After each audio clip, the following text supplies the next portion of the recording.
Welcome to the Pave Podcast. Join us as we explore innovative biblical strategies and revolutionary tools to empower you to be a catalyst for church growth. Be inspired by church growth practitioners who are expanding God's kingdom in their communities and around the world.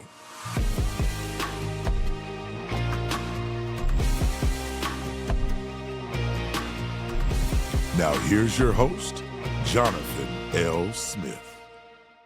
Welcome to the Pave Podcast, where we help pastors discover new paths for church growth.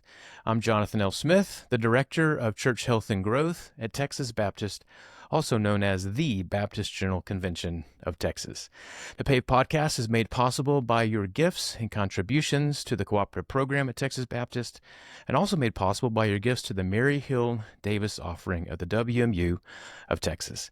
Hey, today I'm super excited to have my colleague, my friend, honestly, one of my bosses, Dr. Ward Hayes, who is the CFO, the Chief Financial Officer here at Texas Baptist. Ward, welcome to the Pave Podcast. Thank you, brother. Glad to be here. Excited.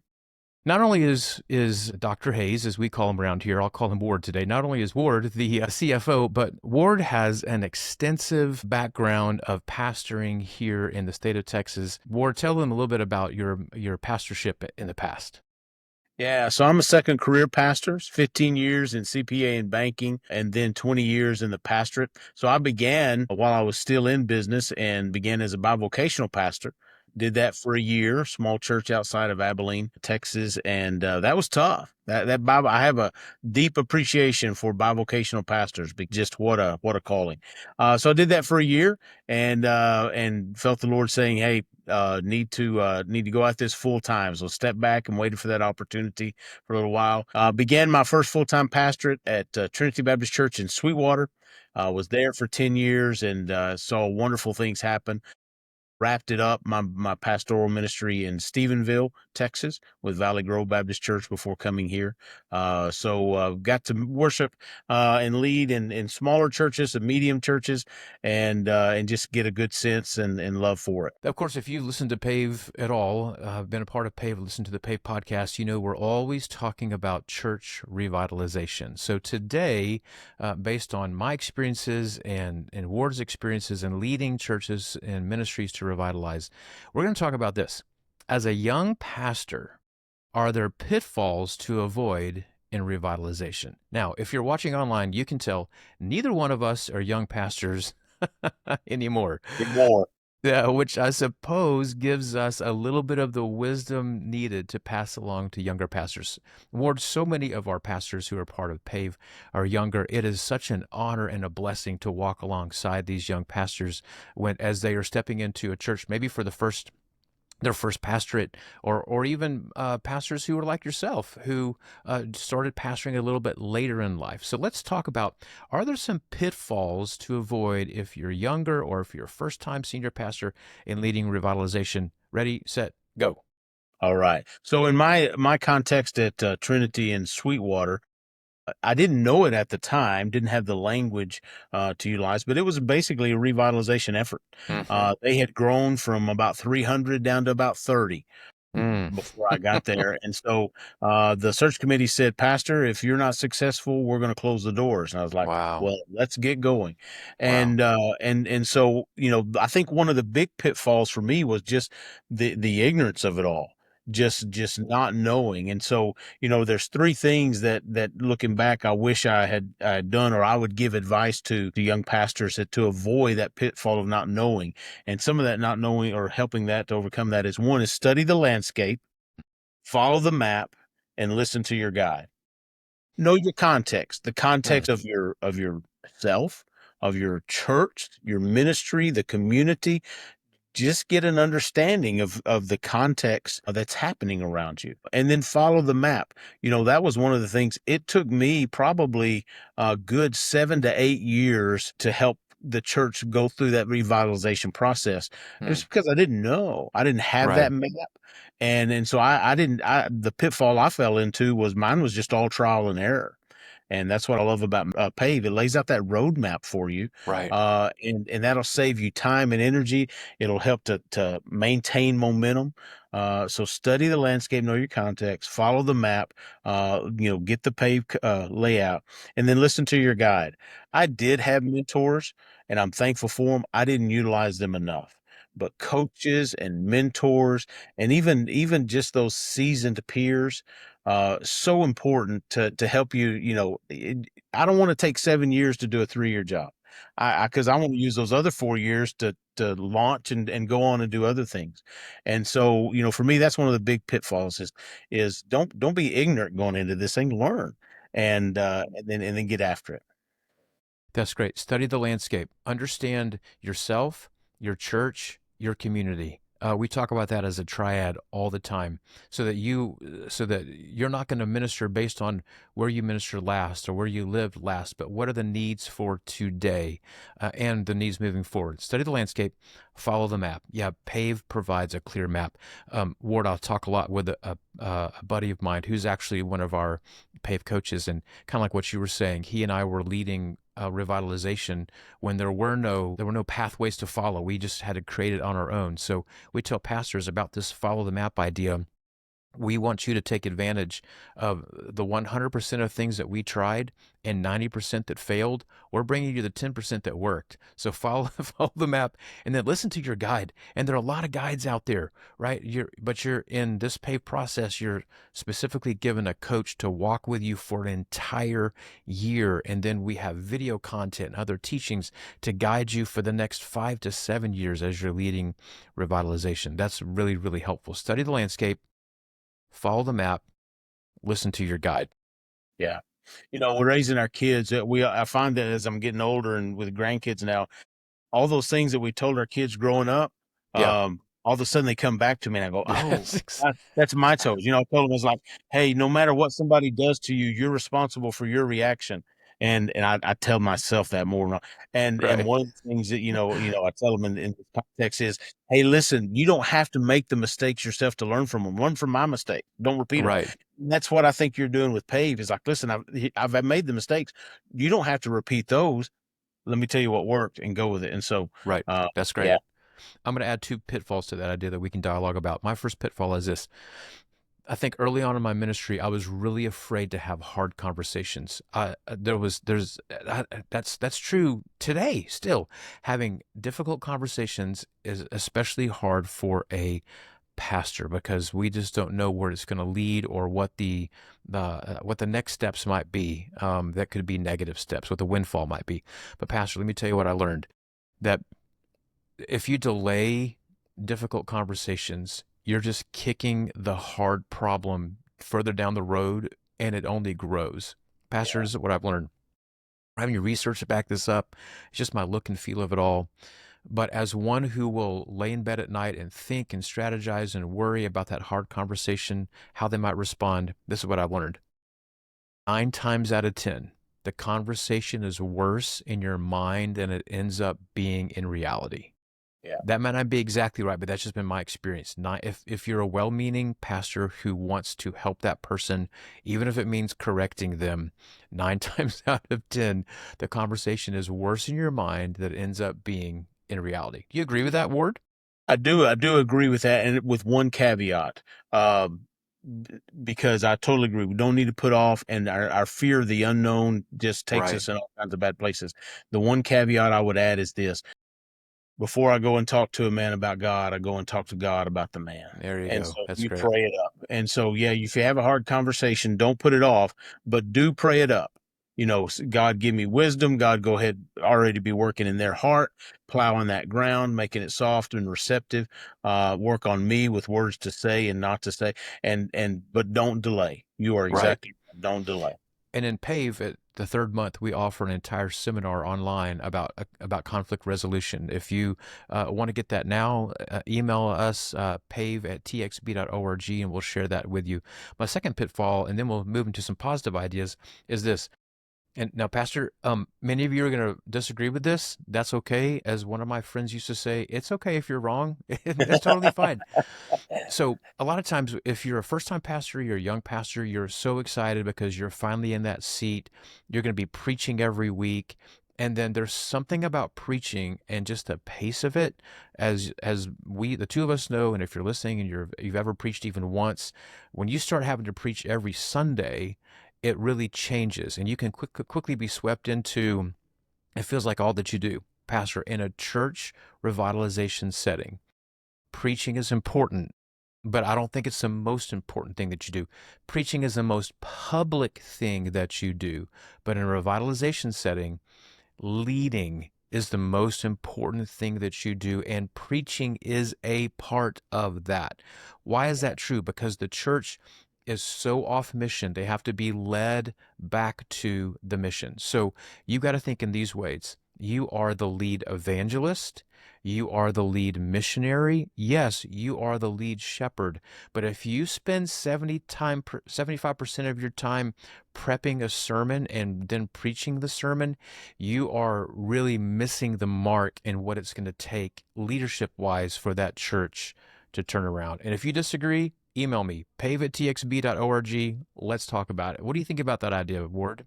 No, I totally agree with it. And the whole thing is just what you said. It is vital and it is public. But Absolutely. if you don't know what you're leading them towards, if you haven't spent that time in conversation with your church, learning the context, learning the needs, where are we, where do we need to go, and then preaching from that, one of the things, now I do is pulpit supply. Mm, And so I'm going in there one sermon, right. maybe two, and just that and the other, that laying out of a Mm-hmm. plan, that sermon plan, but also that Strategy. Yep. leadership plan, the strategy of it. Yeah, But everything had a purpose. I mean, one Sunday sermon built into the next Sunday sermon, which had that's a right. purpose of pointing to the third and fourth, and on and on. And so you're right. It's all preaching is part of that leadership.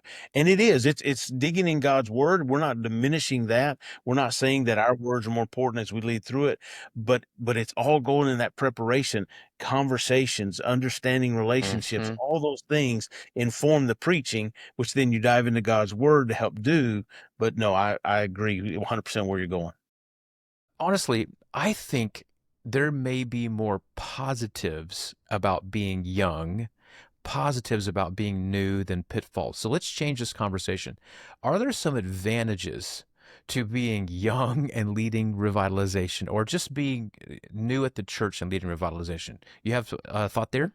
Yeah, as you and I discussed, I think there's lots of advantages. One is that if I take it from the focus on revitalization, um, as I'm in there and I'm young, if focusing on revitalization and doing all those things of learning the context of Mm-hmm. having a map and a vision that I'm going to be following, of seeking mentor input and everything, as I'm doing those things, I don't know that if there's a better way to learn your church and to be strong in your position than that. You are coming in from a place of ignorance, and ignorance can be great, and we'll talk about that.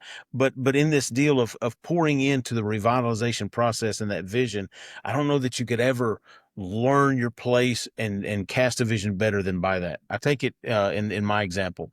So every year we have budget preparation season, and it lasts for Mm, about 2 to 3 months. right. I'm never deeper into the weeds of all the minutia of how our organization is functioning financially than in that budget preparation season. And I come out of there just understanding things so much better. I think that's the same thing with revitalization. You are getting so deep down into it, and your Right. understanding is so much more expansive. It's a beautiful way to start your ministry because you are learning on such a deep level.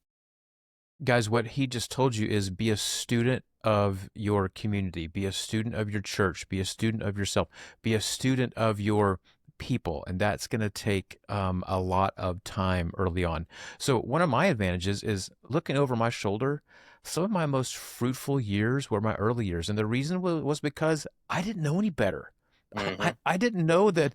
I'm gonna tell myself, I didn't know that you shouldn't play sanctuary baseball with like a rubber ball and a plastic bat. I didn't know that until I got in trouble for it. But the kids loved it. So You a really lot of didn't us. know that? I didn't know that. Yeah, yeah, yeah, yeah. But there Yeah. were things like that when I look over my shoulder. I see in those first 3 to 5 years as a youth pastor when I was just blazing a trail. I was super excited. There was lots of energy because as you get older, it definitely drains. There was lots of energy. And so some of my most fruitful years were then. So lean into those. Lean into the bliss of kind of, hey, I can do this for now and say, hey, I didn't know. There are some things that you will learn. Be wise, but spend that energy well, because boy, does it drain when you get a little bit older. Yeah. Yeah, I totally agree that there's some baggage that comes with Hmm. experience. That's right. Maybe once bitten, twice shy, things like that. I would say this, but in your ignorance, don't quit listening. Right. I here's an example. We were looking to build and everything at First Church, and we needed to, and so I'm like, oh, we can go out here, we can do this and this, that, and the other. And they're like, well, what about that tree, the oak tree? I was like, oh, we'll just cut it down. It's just a tree. Da da da. What I didn't know, and what the people, the family was humble enough, and it took me a while to listen. And so that oak tree had been planted after their young son died, and now Wow. it was a big 20-year oak.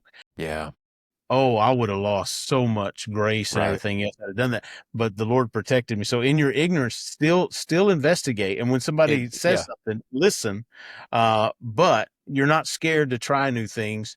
I didn't know. It just didn't work. Yeah, So yeah, yeah. Those first years, honestly, there was a.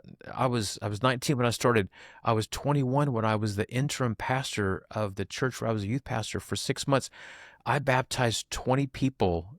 20, like 24, 25 weeks in a row is how many we baptized. It was just an amazing time. So my other idea, another advantage is this: if you're younger, there's going to be people in your congregation who view you as a son or especially as a grandson. I've worked alongside some pastors who don't like that idea. I think the opposite is true. Lean into it. Love it. Do you know why? Because they love their son. They love their daughter. They love their grandson. They love their grandchildren. So if you're being viewed a little bit like, oh, pat you on the head. Hey, I'm bringing you some chocolate chip cookies. Hey, would you want to come over to the house sometime with your wife? And this is a widow who's invited you and have lunch or dinner. The answer is yes. If you're viewed that way, the Bible says we are to honor them anyways. Paul told Timothy to treat those who were older than him with the same respect that he would show his own parents. And Ward, that has played out incredibly well for me. Lean into it, embrace it, be the grandson. It's okay. yeah, exactly. Well, and oftentimes, you know, we may be uncomfortable in those situations. We've got to Right. embrace it. We've got to learn to overcome that. But you're right. Those people will be your greatest advocates and They will. cheerleaders. And whenever you need to roll something out, they'll be the ones that help build momentum. But if you don't care for those relationships, you'll suffer for it. If you stand on that hill of respect, I have to be respected. You will die on that hill of respect. In fact, them loving you like a grandson is an act of respect in itself. So just lean into it, love it, hug them, love them. It's a beautiful relationship. I have always, in all my ministries, had someone. One of my closest friends at every church I've worked at was someone old enough to be my grandfather. It's Yeah. just kind of how it's worked out for me. Okay, so we're going to start to land this plane with our bonus round, with the rapid fire round. Here's the rapid fire for this Pay podcast. If I could start over again, dot, dot, dot. In other words, if we could go back in time and start over again, what are some things that we would do educationally? Here's one for me. I would have either majored or minored in business, because boy, that was something I had to have other people around me to help me understand kind of the business side of the church. So pastor, if you're still doing education, maybe you can grab a class or two that's a business class, but you can always audit a class from one of our fantastic Texas Baptist connected universities, or maybe even just a JUCO around you. Take a business class, audit a business class or two. Okay, Ward, you're up. Yeah, no, that's a great one. I love that one. Mine would be meditate more. Hmm. my feet hit the ground in the morning, and I'm a go, go, go. Mm-hmm. So I always fight for discipleship or devotional time and prayer time. But also, I wish I would have meditated more. Spend time, thinking, praying, just letting God speak into my mind. I wish I'd done that more. One of my mentors once told me, save an hour per day, maybe not all at the same time, but just think for an hour. That has played out really well for me. Here's my second one. Prioritize your family. It's not that I didn't prioritize my family. I did prioritize my family. Do I think I could have done that even more? I do, but let me give you just a simple idea. Most pastors that I know work way more than 40 hours per week. Choose a day. For me, it was Thursday. I typically left the office a couple of hours early. Instead of leaving at 5:30, I left at 3:30. The rest of the day was family day. It was our date night. It was family time. And unless somebody died, I was not going to be interrupted. I didn't schedule any meetings for Thursday evening. I didn't schedule any phone calls for Thursday evening. That was all just family time. If you don't set it aside early, you'll fall into a trap of never setting it aside. Set it aside now. Yeah, good for you. And the whole thing is you only get one shot to raise your kids. You can't raise them when they're 20 and 30. You get that early shot, and that's it. No, I agree with that. And one lesson from my life, I thought I did well with that. I think I did, and I think God blessed us. But I went back and when my kids were adult kids and asked them, and they put pressure on themselves not to shame me or to bring disrepute on my name. And that was pressure they carried on themselves. I didn't necessarily put it on them, but they carried it themselves nonetheless, and my wife too. And so even if you don't think your kids or wife are carrying that, they are, because they love. And so yeah, it is. So take care of it. The fishbowl's big for us. I think the fishbowl for them's even larger and kind of worse. So here's the last one. Go ahead. Well, I was just going to say this one: don't be afraid to make mistakes. That's good. One of the things I told our church a lot of times is, listen, I may make mistakes, but I want you to always trust me. I'm trying to do my best. And so that lets them give you a little grace of saying, well, he just made a mistake. He learned from Right. it. Yep. Don't be afraid to make them, and don't be afraid to own them. That's it. Yeah, build the trust. Yeah, I was talking to a great leader yesterday, who we were just dialoguing. He was telling me about a mistake that he made and how he owned it as soon as he heard about it. He owned it, and that is the way to go, because that we're going to certainly make plenty of mistakes. Okay, here's the last rapid fire idea. Again, we're talking about if I could start over again, I would bring the best and brightest to the table every time that I could. Here's what I mean. Your church has bylaws. Those bylaws regulate to a vast degree committees, teams, structures, et cetera, et cetera. There are going to be some times, though, when you need to create a new team. You need to find some other way. Bring the best and brightest to the decision-making table. Here's an example. One church that I served, we were selling our property and buying new property, and it was a huge, very expensive decision. So rather than using the team that was naturally in front of me, there were some great people on that team, but only one person had the credentials that we needed to make that big decision. So what did we do? We brought that wise deacon. We added a real estate agent. We added a banker. We added several people around us who had been in the church for a long time and could help carry the weight of those decisions. And then we brought in an outside voice. Ward, I literally brought in someone from Texas Baptist who at the time was on our architectural team, and he evaluated the property. He came in 2 or 3 times to help us and guide us. So when it comes time to make really big decisions, it doesn't have to even be as big as moving locations. It can be something as significant as establishing a discipleship strategy, putting a revitalization team together. Bring the best and brightest people to the table. That's why God brought them to your church. Yeah, totally agree with that. Uh, and that doesn't mean you may not have to have other conversations outside of keeping For others sure. informed and this, that, and the Yep. other.